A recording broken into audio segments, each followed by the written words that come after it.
मित्रांनो आणि बंधू बहिणींनो, 12 लाखामध्ये पुण्यामध्ये काय भेटतं मला सांगा तुम्ही. कॉर्पोरेशनच्या हद्दीमध्ये 12 लाखामध्ये एखादं रो हाऊस भेटत असेल तर आपले नशीब समजा. आणि तेच नशिबासाठी हे 12 लाखाचे रो हाऊस तुमच्यासाठी घेऊन आलेले आहे. मी एक रिक्वेस्ट करणार आहे की व्हिडिओ संपूर्ण बघायचं. माहिती देणार आहे तिकडे 2 ते 3 4 प्रॉपर्ट्याबद्दल. आणि जे लोक बोलत असाल की भाऊ तो घराचा व्हिडिओ दाखवणार का किंवा तो घर दाखवणार का, मी त्या लोकांना सांगणार की पुण्यामध्ये एवढं ऊन आहे की तिकडे कॅमेराच चालत नाही आणि त्याची शूटिंग मी करूच शकत नाही. म्हणून इथं बसून मी हा व्हिडिओ बनवत आहे. ज्यांना पण जो रो हाऊस आहे खरेदी करायचं असेल, माहिती घ्यायची असेल, तर त्या लोकांनी हा व्हिडिओ संपूर्ण पाहिला पाहिजे. बाकीचे रिकामे टेकडे जे असणार ना, ज्यांना व्हिडिओ बघायचा असेल आणि असं असं, तर त्या लोकांना एक एक रिक्वेस्ट करणार आहे की साहेब खूप कष्ट असतं आणि तिकडे गेलं तर तिथं नुसतं ऊनच असतं आणि एका घराबद्दल बोलायला जमत नाही तिथं आणि काहीच होऊ शकत नाही तिथं. त्या जागेवरती ते एका व्हिडिओमध्ये हे 4-5 प्रॉपर्टीच्या बद्दल बोलायचं असलं तर एवढं टाइम आमच्याकडे नाही आहे साहेब. ओके, तर तुम्हाला खरेदी करायचं असेल, खरं तुम्हाला माहिती पाहिजे असेल तर हा व्हिडिओ सोडू नका, संपूर्ण बघा आणि खरेदी करायला या. डिटेल वगैरे सगळं काही तुम्हाला एकदम हमखास तुम्हाला भेटणार आहे. बरेचशे प्रॉपर्टींची माहिती मी पुढे दिलेली आहे. ओके, चला व्हिडिओ सोडू नका, संपूर्ण बघत जावा. जय महाराष्ट्र, जय जय पुणे. मित्रांनो आणि बंधू बहिणींनो, मी 2 दिवसामध्ये 3 दिवसामध्ये सारखं येऊ राहिलेले आणि तुमच्यासाठी कमीत कमी बजेटचे घर, जागा बोला, फ्लॅट बोला, ते सगळं आणत असतो. आज पण तुमच्यासाठी एक 12 लाखामध्ये 2 मजली घर आहे ते आणलेले. आणि तुम्हाला हे खरेदी करायचे असेल तर तुम्हाला हा व्हिडिओ शेवटपर्यंत नक्की पाहायचा आहे.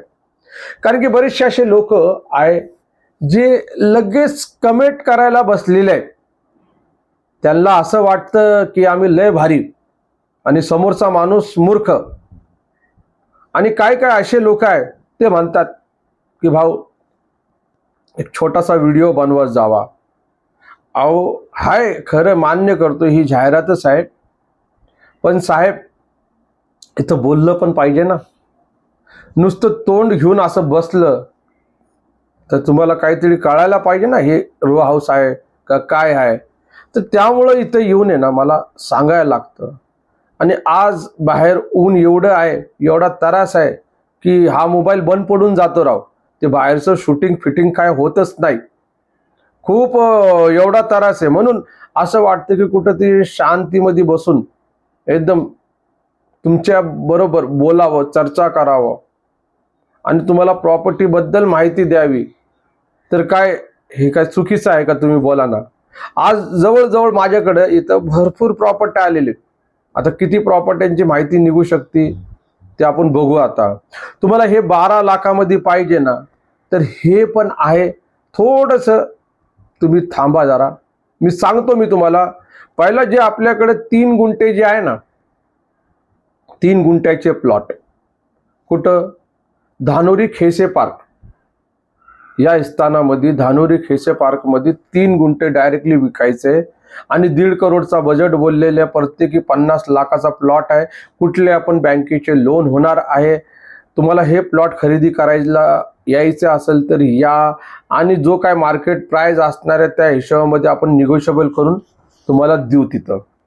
आणि काळजी करू नका, कॉर्पोरेशनचा एरिया आहे, खूप सुंदर वातावरण आहे. कारण की आजूबाजूला बंगलेच बंगले आहे, झोपडपट्टी तिथं नाही आहे, हे लक्षामध्ये आणा. म्हणून इथं रेट तसा चालू आहे, बरोबर ना. बरं, अजून एक टाउनशिप मध्ये स्विमिंग पूल सोडून सगळं काही त्या सोसायटीमध्ये तुम्हाला भेटणार आहे. 1 BHK फ्लॅट आहे. ओनरनी बोलले 20 लाख, पण त्यामध्ये पण निगोशिएबल होणार आहे. आणि हा जो हे जे फ्लॅट जो आहे 1 BHK हे 560 स्क्वेअर फीट पर्यंत मला असं वाटतं की आहे ते. आणि ह्याच्यामध्ये जे आहे बाल्कनी आहे, म्हणजे टाउनशिप आहे, चांगले लोकेशनमध्ये आहे. आणि बघायला गेलं हे चाकण MIDC मध्ये आहे. ॲड्रेस डायरेक्टली सांगितलं तुम्हाला, चाकण MIDC मध्ये आहे. आणि हे जे टाउनशिप आहे, तर विचार करा, नावावरूनच ओळखतो की कुठल्या पण बँकेचे टाउनशिपची प्रॉपर्टीला लोन होऊ शकतात. तुम्हाला हे फ्लॅट 1 BHK फ्लॅट तुम्हाला खरेदी करायचे असेल तर तुम्ही मला कमेंट बॉक्समध्ये मेसेज करा की 1 BHK फ्लॅटचा नंबर द्या. कारण की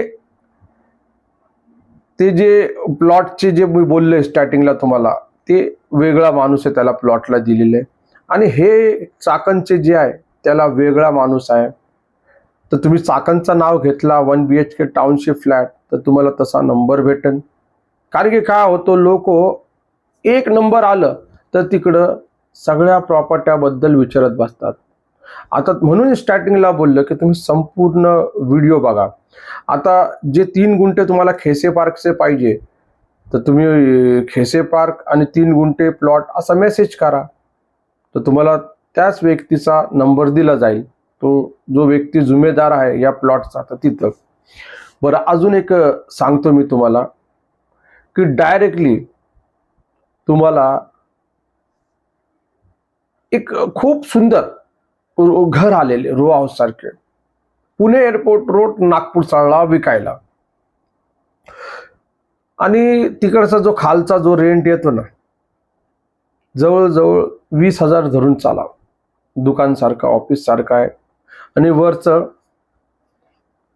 एक 1 BHK आहे त्याचा 15 आहे, त्याचा वरचा पण 15 धरा, आणि हॉल किचन 10,000 धरा. एवढा रेंट त्या बिल्डिंगला येतो. आणि ती बिल्डिंग सुद्धा विकण्यासाठी आलेली आहे. आता तुम्ही बोलणार एवढं रेंट येतो का विकतात? तर साहेब दीदी, माणसाला परिस्थिती होऊन जाती, माणसाला काय हे विकून दुसरीकडे इन्व्हेस्ट करायचं असतं, तर त्या हिशोबामध्ये मालकाला विकायचं आहे.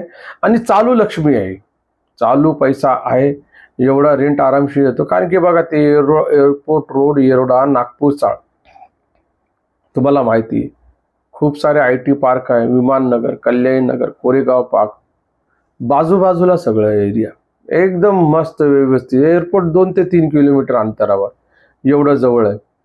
तर तुम्हाला ही बिल्डिंग तुम्हाला घ्यायची असेल तर त्याचे कसे 1 कोटी बोलतात ते, आणि ते निगोशिएबल होणार आहे. 1 कोटीचा त्यांनी ठेवलेला आकडा. आणि तुम्हाला हे खरेदी करायचं असेल किंवा बघायला यायचं असेल तर तुम्ही डायरेक्टली जे आहे 1 कोटी तुम्ही लिहा. आता नाही, नागपूर चाळ लिहा आणि बिल्डिंग लिहा. चला, नागपूर चाळ आणि बिल्डिंग लिहून डायरेक्टली कमेंट बॉक्समध्ये पाठवून द्या मला. आता जे जुमेदार असणार आहे, ह्या बिल्डिंग दाखवणार आहे, त्यांचा नंबर मी तुम्हाला डायरेक्टली देऊन टाकणार. म्हणजे तुमचं काम 100% इथं होणार आहे. तुम्हाला चालत असेल तर ही बिल्डिंग. पण इथं एक प्रॉब्लेम आहे की ह्याचा जो 7/12 खरेदी खत वगैरे, हे टॅक्स पावती, लाईट मीटर पावती ह्याच्यावरती होऊ शकतो. बाकीचं ह्याचं हे असं नाही. म्हणजे आणि बघा इथं लोनचा पण प्रॉब्लेम आहे की तुमच्याकडं केव्हा एवढा कॅश असला किंवा तुम्ही पर्सनल लोन घेऊ शकतात, तर त्या हिशोबामध्ये तुमचा होऊ शकतो. आता पर्सनल लोन पण काढलं तुम्ही, आयडिया देतो ना मी तुम्हाला, एवढं रेंट येतो, तो पण रेंट तुम्ही भरला तर काय फरक पडतो, एवढा थोडी व्याज लागणार आहे. लोकांनी नुसतं घाबरून ठेवलेलं पर्सनल लोनचा खूप व्याज असतो, तसं नाही. चेक करा तुम्ही. आणि तुमची ही रनिंग प्रॉपर्टी, रनिंग मनी आहे, तुम्ही इकडचा ॲडजस्ट करून तिकडं भरू शकतात, बरोबर आहे का नाही? आणि तो लोन फिटल्यानंतर तुमचाच आहे ना सगळा माल, बरोबर ना, तुम्हालाच अधिकार आहे ना. आणि एरिया खूप सुंदर आहे इथला, मी तर म्हणणार आहे की सोडूच नका तुम्ही, या लवकर. बरं, अजून एक अरे 12 लाखाचा माफ करा, विसरून जातो, पण विसरणार नाही. 12 लाखाचे जे घर आहे, अ, चांगलं लोकेशन आहे आणि जे गरिबाला पाहिजे ना एक बजेटमध्ये, तेच आहे. पण तुम्ही विचार बघा, ज्यांना असं वाटत असेल की खूप मोठा असन, असं असन, तसं असन, तर त्यांना मी एक सांगतो की डोक्यामधून काढून टाका. जेवढा पैसा तुम्ही देणार आहे घरासाठी, तेवढंच तुम्हाला भेटणार आहे. त्याच्या पलीकडे कोण दानशूर महान व्यक्ती नाही बसलेला आहे की तुम्ही 12 लाख दिलं आणि तुम्हाला लेच भारी भेटणार आहे. नाही, तुम्हाला यायला लागणार आहे, ते घर बघायला लागणार आहे. त्याचा जो प्रॉब्लेम आहे ना, हेच प्रॉब्लेम आहे तिथं की टॅक्स पावती आणि मीटर पावती ह्याच्यावरती त्याचा खरेदी खत होऊ शकतो. आणि हडपसरचा लोकेशन आहे, हडपसरलाच आहे. 12 लाखाची किंमत आखलेली, निगोशिएबल काहीच नाही आहे. उगीच मी तुम्हाला काही खोटं बोलणार की असं होणार, तसं होणार, या बजेटमध्ये देणार, तर ते बोलून चालून फायदा नाही आहे. तुम्ही आल्यानंतर, तुम्ही समोर बघितल्यानंतर तुम्हाला समज काही तुम्हाला कळून आणि दिसून येणार आहे. ओके, चला, पुढची पण प्रॉपर्टी भरपूर येणार आहे. त्यासाठी मी एक रिक्वेस्ट करणार आहे की व्हिडिओला सोडत जाऊ नका, संपूर्ण बघत जावा. ओके, जय महाराष्ट्र, जय जय पुणे.